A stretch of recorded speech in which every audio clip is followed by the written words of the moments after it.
Hello everyone, welcome to पॉलिटिहॉलिक।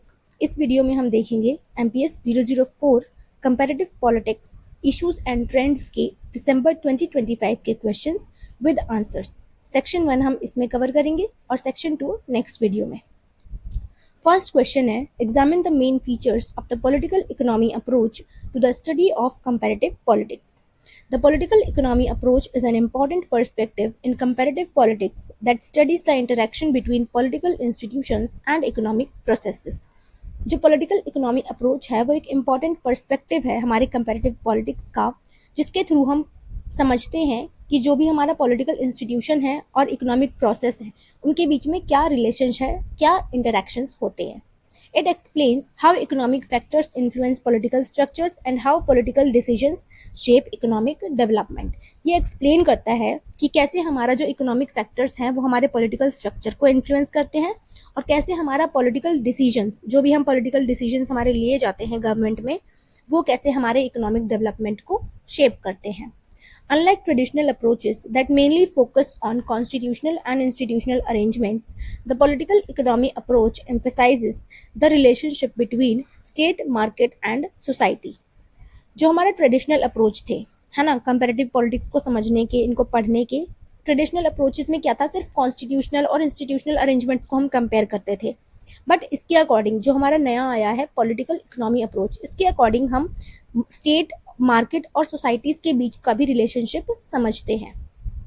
It gained prominence after the 1960s with the work of Karl Marx, Adam Smith, Max Weber and later scholars such as Robert Gilpin and Suzanne Strange. तो इसको सबसे ज़्यादा prominence कब मिला, ये जब notice में कब आई ये चीज़, ये अप्रोच कब नोटिस में आया लोगों के 1960s में। और किन की वजह से? Karl Marx, Adam Smith, Max Webers, इन लोगों ने इसके ऊपर वर्क किया, इसीलिए इसको ज़्यादा फेम मिल गया। अब है इसके मेन फीचर्स। तो फर्स्ट है interrelationship between politics and economics. The political economy approach assumes that political and economic system are closely interconnected. जो पॉलिटिकल इकोनॉमी अप्रोच है उसके अकॉर्डिंग हमारा पॉलिटिकल सिस्टम और इकोनॉमिक सिस्टम दोनों ही इंटरकनेक्टेड है, ठीक है। पॉलिटिकल इंस्टीट्यूशंस हमारे इकोनॉमिक पॉलिसीज को इन्फ्लुएंस करते हैं और जो हमारी इकोनॉमिक कंडीशंस है एक कंट्री की, वो वहाँ की पॉलिटिकल स्टेबिलिटी, पावर रिलेशंस को अफेक्ट करती है। इसीलिए जो ना तो पॉलिटिक्स बिना इकोनॉमिक के स्टडी कर सकते हैं हम, और ना ही इकोनॉमिक्स हम बिना पॉलिटिक्स को समझे स्टडी कर सकते हैं।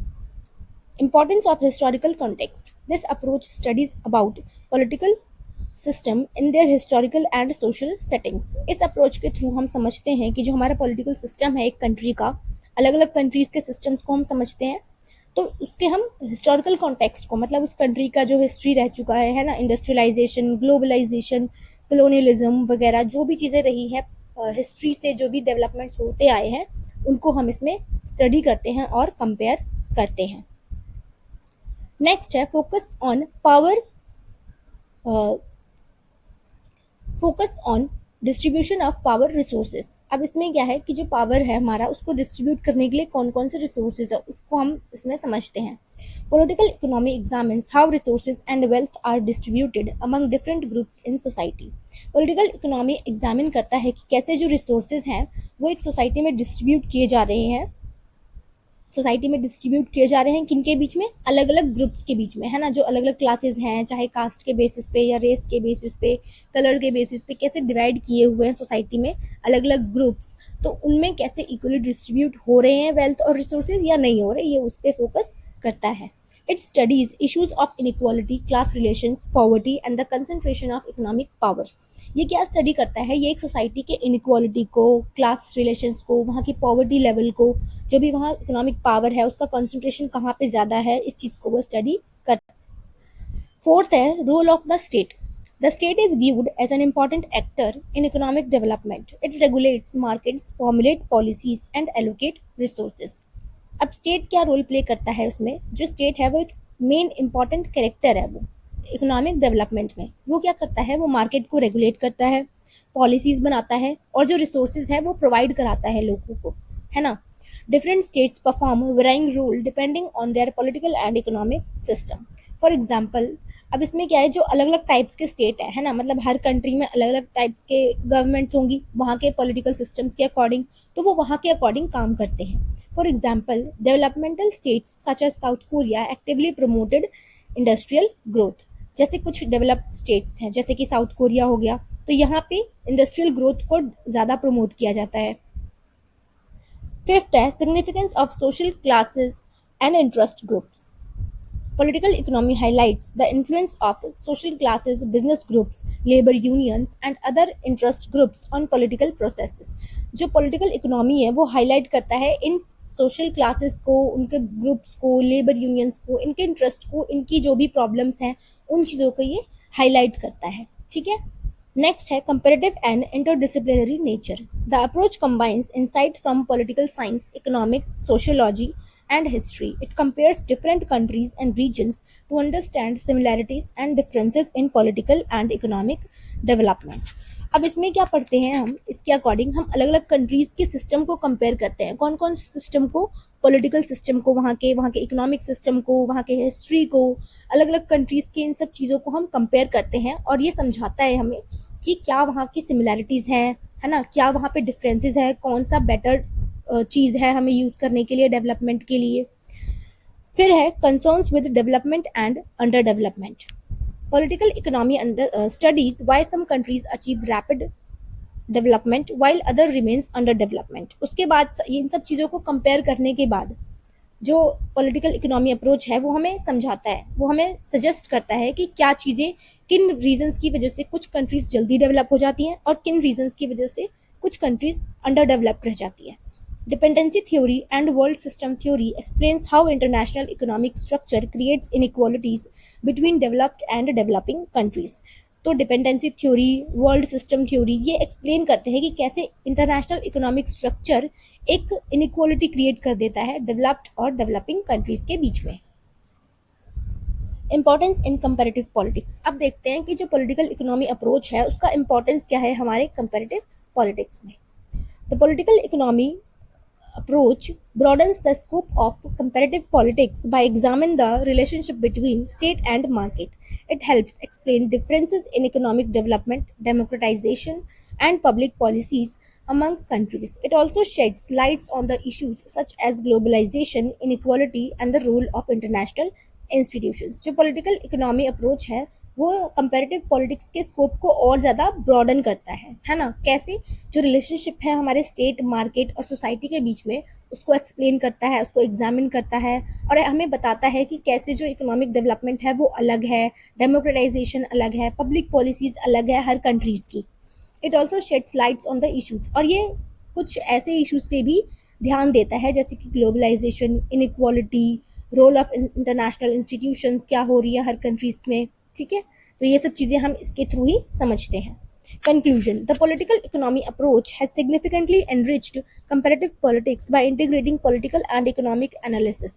जो political economy approach है वो बहुत ही ज़्यादा comparative politics को enrich करता है, उसमें political और economic analysis को involve करके. It provides a comprehensive framework. ये एक comprehensive framework provide करता है हमें समझने के लिए इकोनॉमिक फोर्सेस को और पॉलिटिकल इंस्टीट्यूशंस कैसे एक दूसरे से इंटरकनेक्टेड है, कैसे वो एक दूसरे से इंटरेक्ट करते हैं, ये हम पॉलिटिकल इकोनॉमी अप्रोच के थ्रू ही समझते हैं. In the era of globalisation and increasing economic interdependence, this approach remains highly relevant for analysing contemporary political system. आज के टाइम पे जो ग्लोबलाइजेशन का एरा है और जो इकोनॉमिक इंटरडिपेंडेंस जहाँ पे और ज़्यादा बढ़ती जा रही है कंट्रीज़ की एक दूसरे के ऊपर, है ना, तो यहाँ पे जो हमारा पॉलिटिकल इकोनॉमी अप्रोच है ये हमें हेल्पफुल है बहुत ज़्यादा कंट्रीज़ के पॉलिटिकल सिस्टम को समझने के लिए और उनको एनालाइज करने के लिए. नेक्स्ट क्वेश्चन है, compare the Marxian and the Gandhian perspective of the state.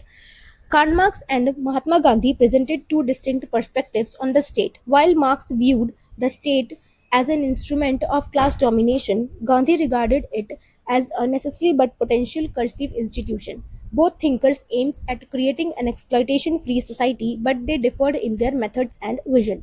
अब कार्ल मार्क्स और महात्मा गांधी दो अपने पर्सपेक्टिव्स देते हैं स्टेट के ऊपर, जहाँ की मार्क्स कहते हैं जो स्टेट है वो क्या है, एक इंस्ट्रूमेंट ऑफ क्लास डोमिनेशन है। लेकिन जो गांधी है वो कहते हैं कि इट इज़ नेसेसरी, जो स्टेट है वो नेसेसरी है, बट उस पर कुछ रोक भी होनी चाहिए, है ना, but potentially cursive institutions. Both thinkers aimed, अब दोनों थिंकर्स का जो एम है वो तो सेम है, एक्सप्लॉयटेशन फ्री सोसाइटी बनाने का, बट जो उनके मेथड्स और जो उनके विजन्स हैं वो डिफरेंट है। और कैसे डिफरेंट है ये हम इसमें समझेंगे। Marxian perspective of the state.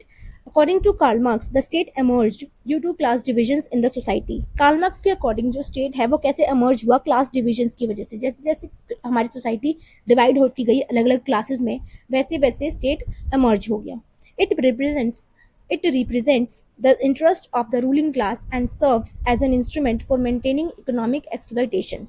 Karl Marx कहते हैं कि जो स्टेट है वो जो रूलिंग क्लास है ना, उनके इंटरेस्ट में काम करता है, और एज ए क्या वो काम करता है, as a instrument economic exploitation करने के लिए उसको, स्टेट को एज ए इंस्ट्रूमेंट यूज किया जाता है।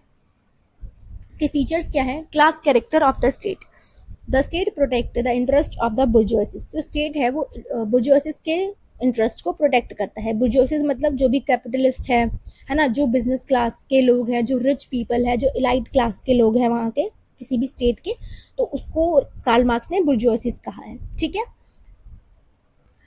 तो मार्क्स कहते हैं कि जो स्टेट है वो बुर्जुआसीज के इंटरेस्ट को प्रोटेक्ट करता है। It maintains the capitalist system through laws and institutions. जो स्टेट है वो लॉज और इंस्टीट्यूशंस ऐसे ही मेंटेन करके रखता है ताकि जो कैपिटलिस्ट सिस्टम है वो बना रहे, जो बुर्जुआसीज है वही रूल करते रहे।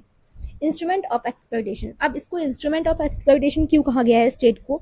क्योंकि जो स्टेट है उसके कुछ इंस्टीट्यूशंस हैं जैसे कि पुलिस, मिलिट्री, जुडिशरी, और ये क्लास डोमिनेशन में हेल्प करते हैं। ऐसा कौन कहता है? कार्ल मार्क्स कहते हैं। इसलिए स्टेट को इंस्ट्रूमेंट ऑफ एक्सप्लॉयटेशन भी कहते हैं। ये temporary nature. Marks believed that after the proletarian revolution a socialist state would emerge. तो मार्क्स क्या कहते हैं कि मार्क्स के अकॉर्डिंग ये चीज़ कैसे ठीक हो सकती है कि जो प्रोलेटेरियन है, मतलब जो वर्किंग क्लास है, उनको प्रोलेटेरियन कहा गया है, मार्क्स ने ऐसा बोला है। तो जो प्रोलेटेरियंस हैं वो रिवोल्यूशन करें, है ना, और जब वो रिवोल्यूशन के बाद जो नई सोसाइटी एमर्ज होगी, सोशलिस्ट स्टेट एमर्ज होगा, वहाँ पे क्या होगा? कोई क्लास नहीं होगा, कोई डिवीजन नहीं होगा, कोई वर्किंग क्लास, कोई कैपिटलिस्ट, इलाइट, बुर्जुआसीज, कैपिटलिस्ट, बुर्जुआसीज, प्रोलेटेरिएट्स नहीं होगा, सब इक्वली होंगे वहाँ पे। Revolutionary change. मार्क्स कहते हैं कि इस चीज़ को हमें चेंज करने के लिए, है ना, सोसाइटी को ट्रांसफॉर्म करने के लिए, स्टेट को सोशलिस्ट स्टेट बनाने के लिए हमें रेवोल्यूशन करना पड़ेगा। Marx advocated violent revolution to overthrow capitalism. तो मार्क्स किस चीज़ को एडवोकेट करते हैं? मार्क्स सजेस्ट करते हैं कि एक वायलेंट रेवोल्यूशन होना चाहिए, ज़बरदस्ती कैपिटलिस्ट को ओवरथ्रो करने के लिए, सोसाइटी से हटाने के लिए। अब है Gandhian perspective of the state. Gandhi considered the state as a necessary institution but believed that excessive concentration of power leads to violence and oppression. जो गांधी है वो स्टेट को एक नेसेसरी इंस्टीट्यूशन तो मानते हैं, पर वो ये भी मानते हैं कि जो एक्सेसिव पावर जब किसी स्टेट के पास आ जाएगी तो उससे वायलेंस और ऑपरेशन क्रिएट होगा। अब इसके क्या फीचर्स है? Moral foundation. Politics should be guided by truth and non violence. जो पॉलिटिक्स है वो ट्रुथ, सत्य और अहिंसा के अकॉर्डिंग ही गाइड होना चाहिए। ठीक है। डिसेंट्रलाइजेशन। गांधी सपोर्टेड ग्राम स्वराज और village self government. Power should be decentralised rather than concentrated. Gandhi जो कहते हैं ये डिसेंट्रलाइजेशन को सपोर्ट करते हैं। डिसेंट्रलाइजेशन मतलब कि जो पावर है वो एक गवर्नमेंट, सिर्फ सेंट्रल गवर्नमेंट के पास कंसंट्रेटेड ना रहे, वो अलग अलग लेवल्स पे डिवाइडेड हो, उसको हम कहते हैं डिसेंट्रलाइज्ड। ठीक है। एक तो सेंट्रलाइज्ड होता है कि पावर सारी सेंट्रल गवर्नमेंट के पास है, उसको डिसेंट्रलाइज करना मतलब कि उस पावर को डिवाइड करना गवर्नमेंट के अलग अलग लेवल्स पे, जैसे कि स्टेट गवर्नमेंट हो गई, डिस्ट्रिक्ट गवर्नमेंट हो गई, पंचायत, विलेज गवर्नमेंट्स जो होती है, तो ये उसको सपोर्ट करते हैं। और क्या कहते हैं? Trusteeship theory. गांधी सपोर्ट करते हैं ट्रस्टीशिप थ्योरी को, मतलब कि जो भी वेल्दी इंडिविजुअल्स हैं एक सोसाइटी में, जो भी रिच पीपल है, जो इलाइट क्लास के पीपल है, वो क्या करें? वो अपने वेल्थ को, अपने धन राशि जो भी है उनके पास, प्रॉपर्टीज है, उनको वो सोसाइटी के लिए, सोसाइटी के वेलफेयर के लिए यूज करें, है ना। जो भी वहाँ गरीब लोग हैं उनको प्रोवाइड करें नेसेसरी इक्विपमेंट्स, जो भी चीज़ें चाहिए होती हैं, वो रिसोर्सेज वगैरह उनको प्रोवाइड कराएं।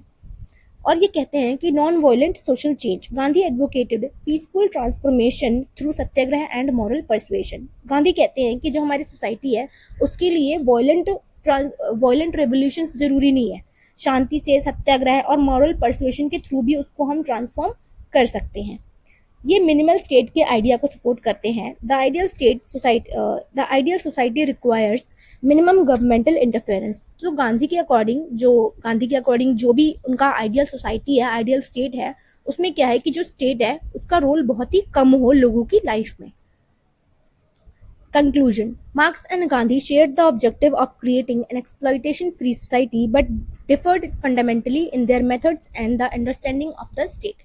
तो गांधी और मार्क्स का जो ऑब्जेक्टिव है वो तो मेन है एक एक्सप्लॉइटेशन फ्री सोसाइटी बनाने का, बट जो उनके व्यूज हैं, है ना, जो उनकी थॉट्स हैं, जो प्रोसेस है, जो मेथड्स उन्होंने सजेस्ट किए हैं एक अच्छी सोसाइटी बनाने का, एक्सप्लॉइटेशन फ्री सोसाइटी बनाने का, वो अलग है। मार्क्स कहते हैं कि जो क्लास स्ट्रगल और रिवोल्यूशनरी ट्रांसफॉर्मेशंस के अकॉर्डिंग ही के अकॉर्डिंग मतलब वही करने के साथ ही उसके साथ वो करके ही सोसाइटी चेंज होगी। लेकिन गांधी कहते हैं कि मोरालिटी, नॉन वायलेंस और डिसेंट्रलाइजेशन से भी सोसाइटी चेंज हो सकती है।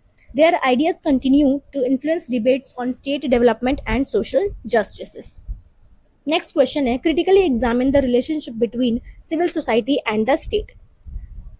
Civil society refers to voluntary associations, social organizations, trade unions, professional groups, NGOs, media and other institutions that exist between the individual and the state.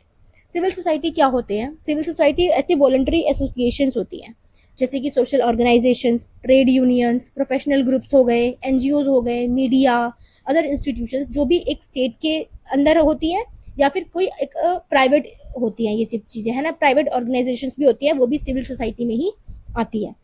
The relationship between civil society and the state has been a major concern in comparative politics. जो relationship है civil society और state का वो एक major concern रह चुका है comparative politics में.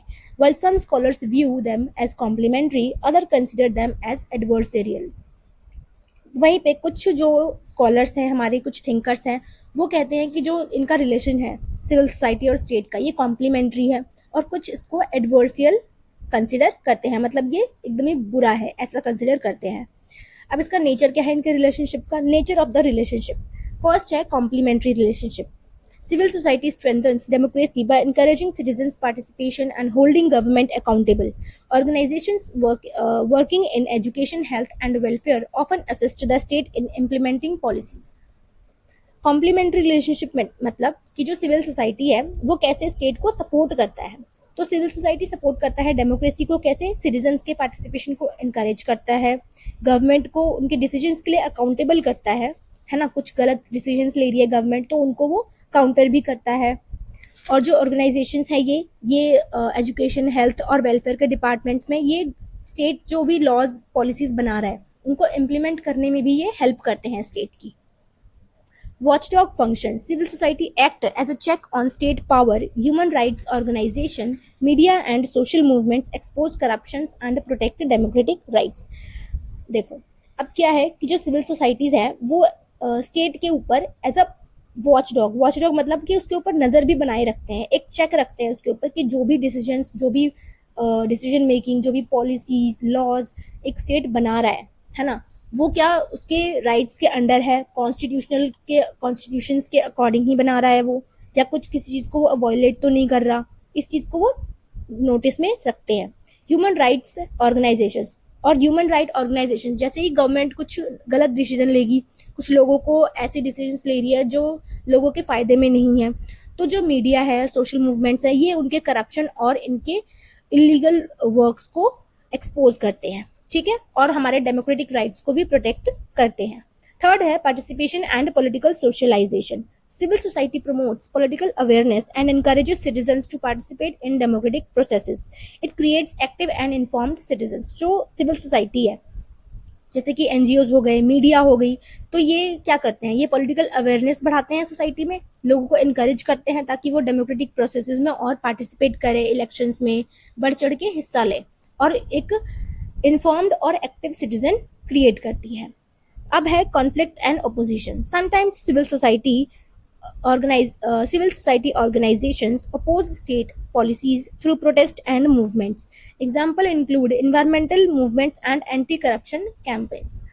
अब यहाँ पे क्या है? यहाँ पे एक तरीके से जो सिविल सोसाइटी है ना, वो अपोज भी करता है स्टेट की पॉलिसीज को, प्रोटेस्ट के थ्रू, मूवमेंट्स के थ्रू, जैसे कि कुछ गवर्नमेंट ने कोई डिसीजन लिया जो कि हमारे इन्वायरमेंटल हेल्थ के अगेंस्ट है ना, हमारे इन्वायरमेंट को हार्म करेगा, तो उसके लिए सिविल सोसाइटी प्रोटेस्ट भी करेंगे, मूवमेंट्स करेंगे, एंटी करप्शन कैंपेन्स करते हैं उसके लिए। नेक्स्ट है लिबरल पर्सपेक्टिव। अब लिबरल पर्सपेक्टिव्स के अकॉर्डिंग सिविल सोसाइटी और स्टेट का क्या रिलेशन है वो देखना है हमें। Liberal thinkers such as Locke and Tocqueville considered civil society essential for limiting state powers and preserving individual freedoms. Liberal thinkers कहते हैं कि जो सिविल सोसाइटी है वो ज़रूरी है स्टेट के पावर को लिमिट करने के लिए और इंडिविजुअल के फ्रीडम को बनाए रखने के लिए, प्रिजर्व करने के लिए, ठीक है। They emphasized voluntary associations and pluralism. Marxist perspective क्या है? Marx regarded civil society as a part of the bourgeoisies order that supports capitalist interest. Marx क्या कहते हैं कि जो सिविल सोसाइटी है वो बुर्जोइसिस का ही एक पार्ट है ना, और वो कैपिटलिस्ट इंटरेस्ट को ही सपोर्ट करता है। Gramsci however saw civil society as a sphere of ideological struggle where counter hegemonic movements can challenge dominant classes. वहीं पे ग्राम्सी कहते हैं कि वो सिविल सोसाइटी को ऐसे देखते हैं, एक ऐसा स्फीयर ऑफ आइडियोलॉजिकल स्ट्रगल है जो कि हेजेमोनिक मूवमेंट्स को चैलेंज करता है, डोमिनेंट क्लासेस को वो चैलेंज करता है। Contemporary context, globalization has expanded the role of NGOs and international advocacy networks. Civil society organizations participate in governance, development and environmental protection. अब कंटेम्प्रेरी कॉन्टेक्स्ट में क्या है, जो सिविल सोसाइटी है जैसे ऑर्गेनाइजेशंस वो गवर्नेंस में भी पार्टिसिपेट कर रहे हैं, डेवलपमेंट में पार्टिसिपेट कर रहे हैं, इन्वायरमेंटल प्रोटेक्शन में भी पार्टिसिपेट कर रहे हैं।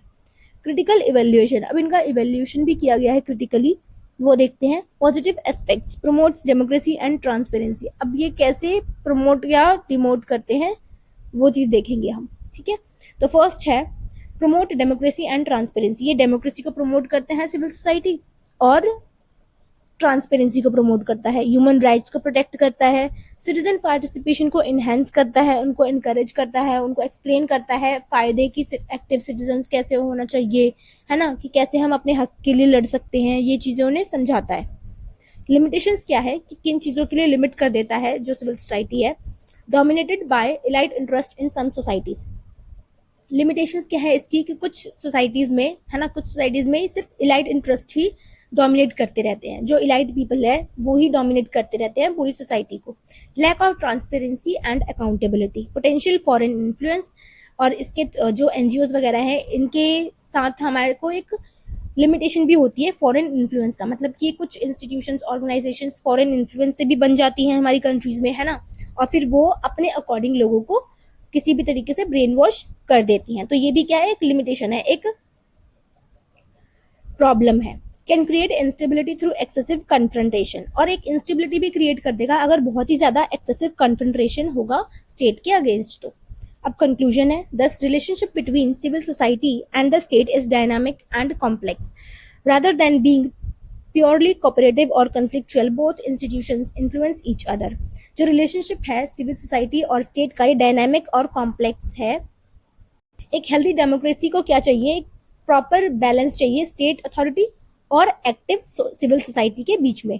Together they contribute to democratic governance, accountability and social development. और जब ये दोनों साथ में बैलेंस्ड होकर काम करेंगे तो जो डेमोक्रेटिक गवर्नेंस है, अकाउंटेबिलिटी रहेगी वहाँ पे, और सोशल डेवलपमेंट भी होगा।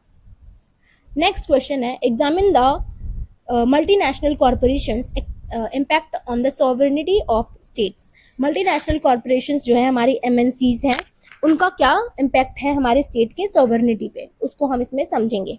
Multinational corporations, MNCs, are companies that operate in more than one country and control production and business activities on global scales. Multinational corporations, MNCs वो companies होती हैं जो कि एक से ज़्यादा countries में वर्क करती हैं और वहाँ के प्रोडक्शन बिजनेस एक्टिविटीज़ को कंट्रोल करती हैं, ठीक है, ग्लोबल स्केल पे।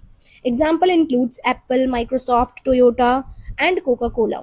Globalization has increased the influence of MNCs, raising important questions regarding state sovereignty. अब जो ग्लोबलाइजेशन इतना बढ़ चुका है एमएनसीज के इन्फ्लुएंस की वजह से कि अब हमारे स्टेट के सॉवरेनिटी पे क्वेश्चंस रेज होने लग गए हैं। तो अब हम उसको समझेंगे कि इस पे क्या इफेक्ट पड़ रहा है, हमारे स्टेट की सॉवरेनिटी पे मल्टीनेशनल कॉर्पोरेशंस का क्या इफेक्ट पड़ रहा है।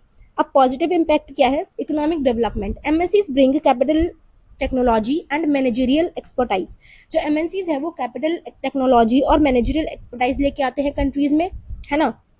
दे generate employment opportunities and contribute to industrial growth. वो एम्प्लॉयमेंट अपॉर्चुनिटीज जनरेट करते हैं लोगों के लिए, है ना, ताकि लोगों को अनएम्प्लॉयमेंट हट सके, मिट सके, पॉवर्टी मिट सके, और वो इंडस्ट्रियल ग्रोथ में भी कंट्रीब्यूट करते हैं। Transfer of technology. Developing countries benefits from advanced technologies and modern management practices introduced by multinational corporations.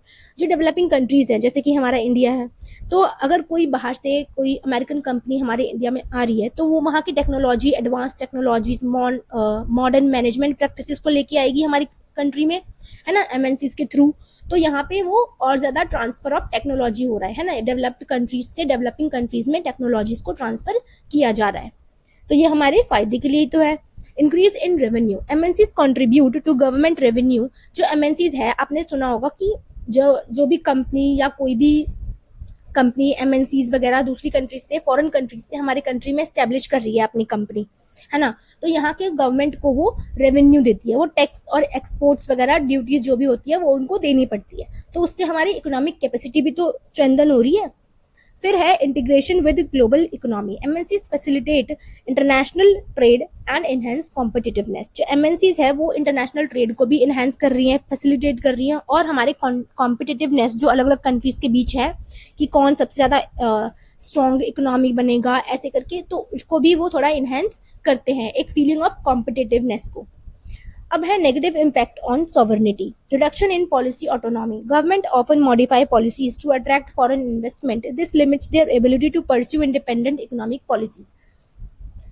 अब इसका नेगेटिव इम्पैक्ट क्या है एमएनसीज का, हमारे किसी भी स्टेट के ऊपर, कंट्री के ऊपर क्या नेगेटिव इम्पैक्ट पड़ता है उसकी सॉवरेनिटी पे।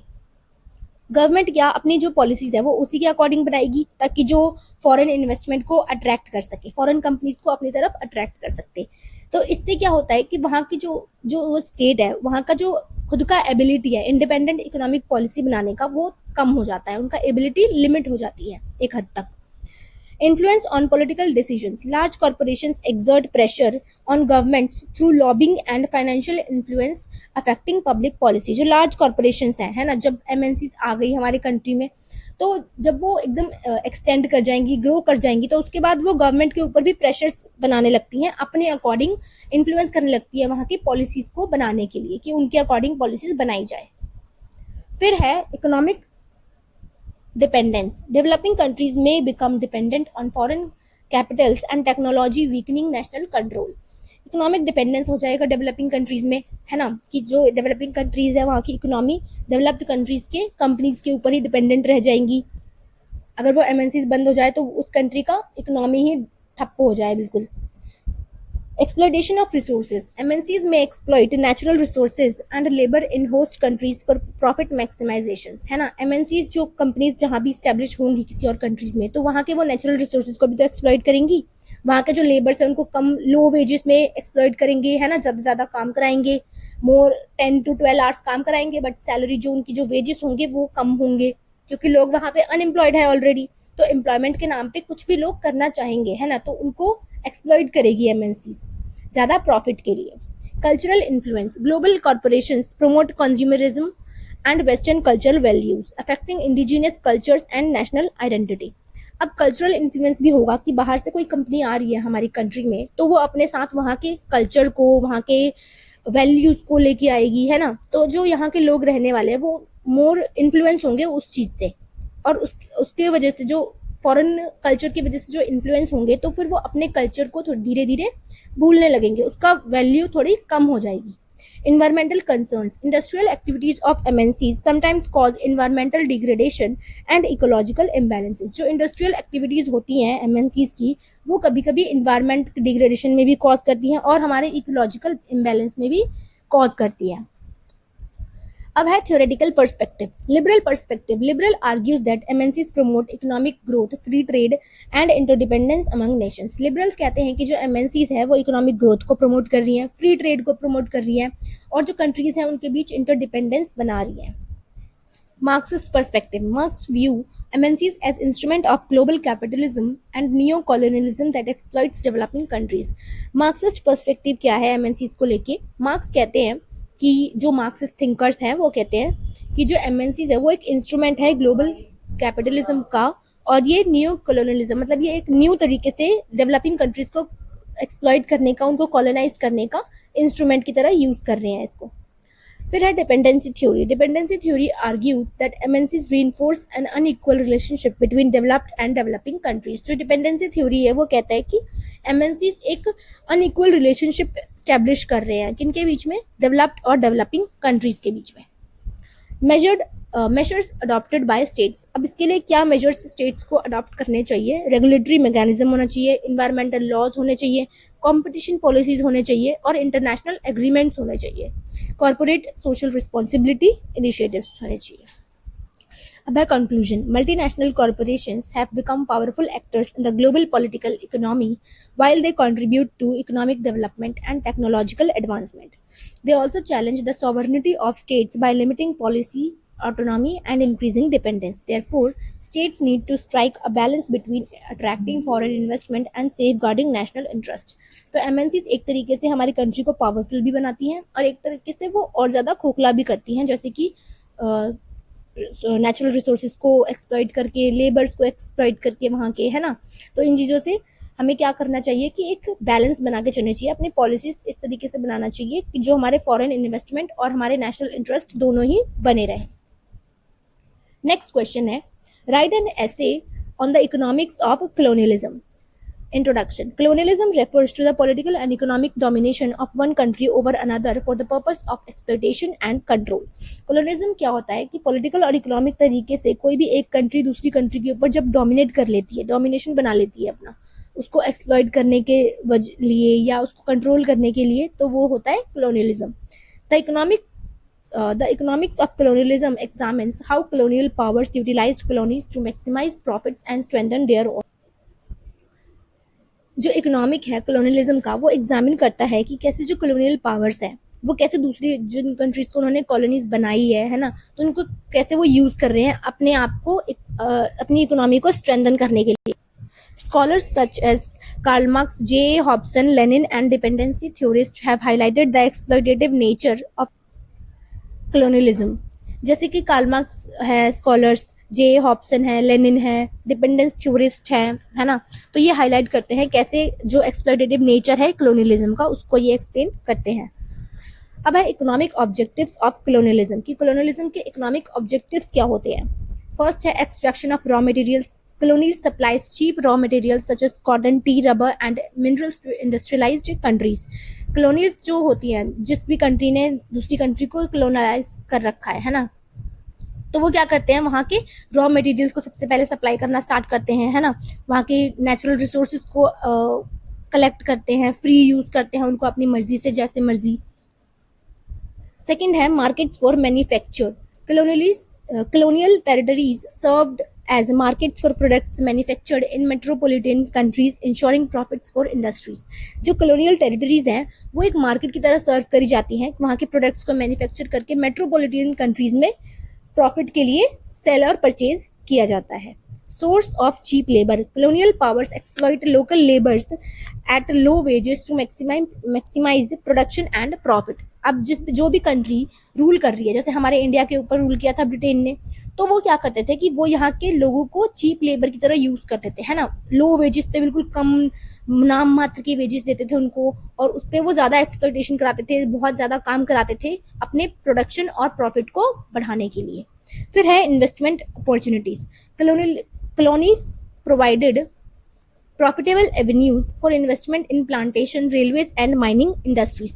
और ये इन्वेस्टमेंट अपॉर्चुनिटीज भी होती हैं उनके लिए कि वो अच्छे प्रॉफिट कमाने के लिए वो इन चीज़ों में इन्वेस्ट भी करते हैं, ठीक है, जैसे कि रेलवेज है, माइनिंग इंडस्ट्रीज हैं, प्लांटेशन है, इनमें वो इन्वेस्ट करते हैं।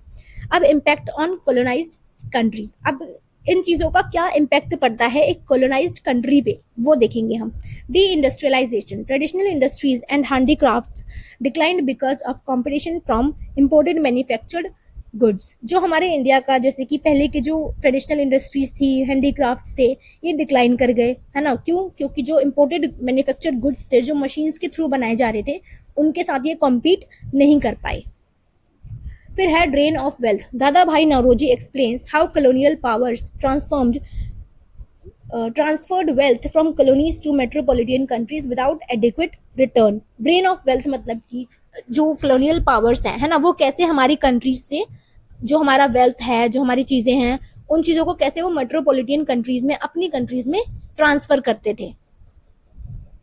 Agricultural commercialization. Agriculture was reorganized to produce cash crops rather than food crops, resulting in food shortage and famines.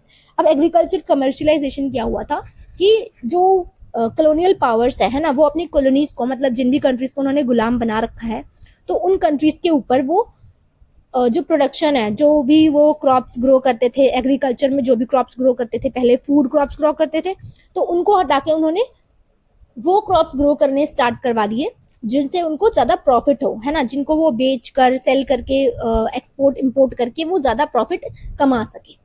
फिर है unequal development. Colonial economies become dependent on the needs of industrialised Nations, creating structural imbalance. जो colonial economies हैं वो dependent बन जाती हैं, है ना। अनइक्वल डेवलपमेंट का क्या मतलब है कि जो कॉलोनियल पावर्स है ना, जिन भी कंट्रीज ने दूसरी कंट्रीज के ऊपर वो कर रखा है, गुलाम बना रखा है उनको, तो वो अपने आप को, उनके ही रिसोर्सेज को यूज करके अपने आप को तो रिच कर लेते हैं, बट एक स्ट्रक्चरल इम्बैलेंस क्रिएट हो जाता है वहां से कि वो जो कंट्रीज हैं, जो कॉलोनीज बनी होती हैं, वो अंडर डेवलप्ड रह जाती है। Poverty and underdevelopment.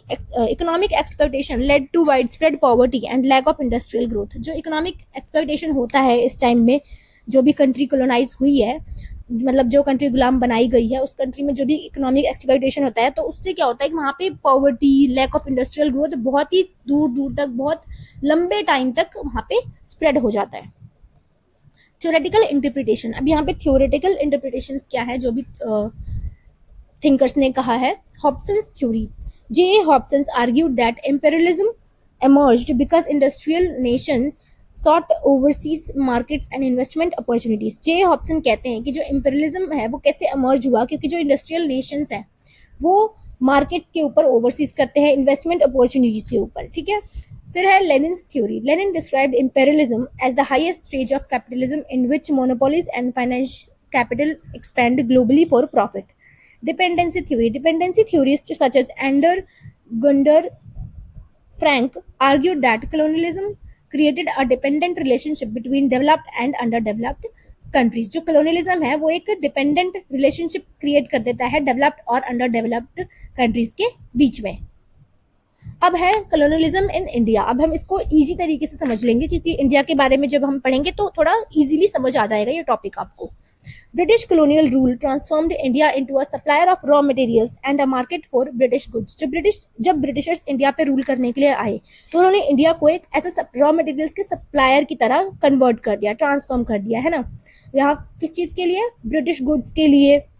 दादा भाई Naoroji's drain theory explains the transfer of wealth from India to Britain. जो दादा भाई नौरोजी की जो ड्रेन थ्योरी है वो एक्सप्लेन करती है कि कैसे जो ब्रिटिशर्स हैं वो इंडिया से यहाँ के वेल्थ को, यहाँ के गुड्स को कैसे वो ब्रिटेन में भेजते थे, कैसे ट्रांसफर करते थे। Indian industries decline. जो इंडिया की पहले की जो इंडस्ट्रीज थी, हैंडीक्राफ्ट्स थी, है ना, नेचुरल जो हैंडमेड इंडस्ट्रीज थी, वो सब चीजें कैसे डिक्लाइन हो गई।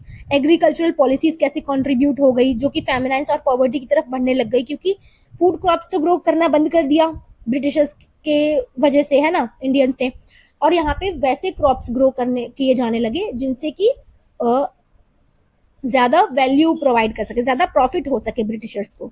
Legacy of colonialism, economic inequalities, dependence on exports for primary products, uneven industrial developments, persistence of poverty and underdevelopment.